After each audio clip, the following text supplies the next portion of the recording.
Ah, sailing. Being out on the bay with the wind in your sails. Yes, it's the middle of winter, but I'm talking about another kind of sailing. This is ice boating. Better hang on.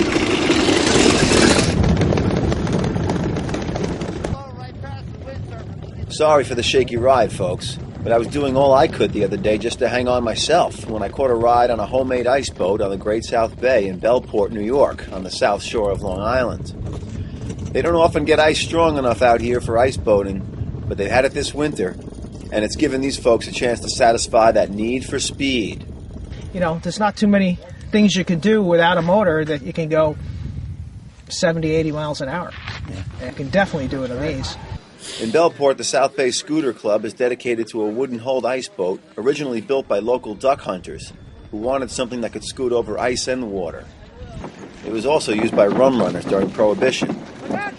I got out on Joel Furman's boat, a homemade plywood shingle on skates with a sail taken from a Sunfish sailboat.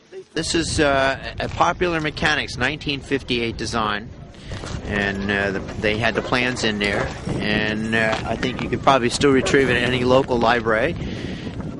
It doesn't look like much, but this little rig is a lot of fun, if you don't mind a bit of wind chill. Joel was chasing boats and seagulls. I was just hanging on, laying flat, and trying to dodge the boom as it swung low overhead. How fast can you go on this thing? We were probably doing close to 60 miles an hour. Yeah.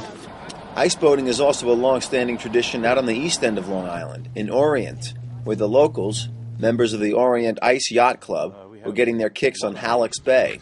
They had all types of ice boats, some nifty newer ones with lightweight frames and modern sails. Okay, do it again. Okay. And some classic stern steerers. This one, the Platter, was made in the 1800s, with wood taken from an old local windmill. It was built in 1880, and we have probably 12 or 15 of these old boats that go back into the 1800s here. It's really cool that people loved ice boating enough to save them, and hopefully they'll be around for many more generations. Then there was the granddaddy, the Jack Frost. Like many ice boats out here, it was lying around in disrepair for years and finally given to the club to restore and care for. The gentleman that owned it last turned it over to us, and we designate a few people to watch out for it and sail it and make sure it's taken care of.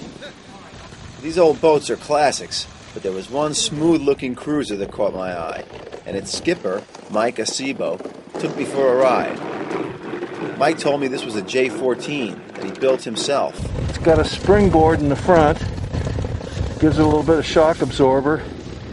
This one has a sidecar for carrying passengers.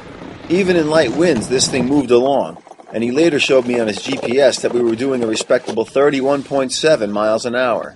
I told Mike I had to go in and thaw out, but he shot back out on the bay. After all, this kind of ice doesn't last forever.